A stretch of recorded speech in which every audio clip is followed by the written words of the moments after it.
اوعى ابو سريع. ايه في اوعى.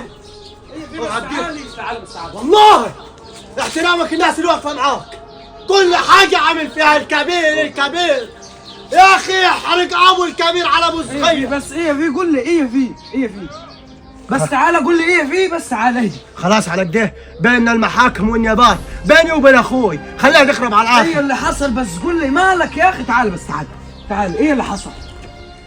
صلى على النبي ابو السريع. عليه الصلاة والسلام. رحت نستشيره، تمام. هنقول له بيع لي جرام من الارضيات عشان نتجوز بيه. فيهاش حاجة. حلو الكلام. حلو.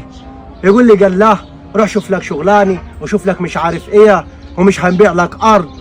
برضي انا يا ابو السريع سني وصل 33 سنه، داخل على 35 وما اتجوزتش. لا غلطان هو، استنى نشوف انا غلطان هو. وغيرك دي خد، يعني ربنا مسحها عليني وخير كتير، يعني فيها حاجه لو باع لي جرام.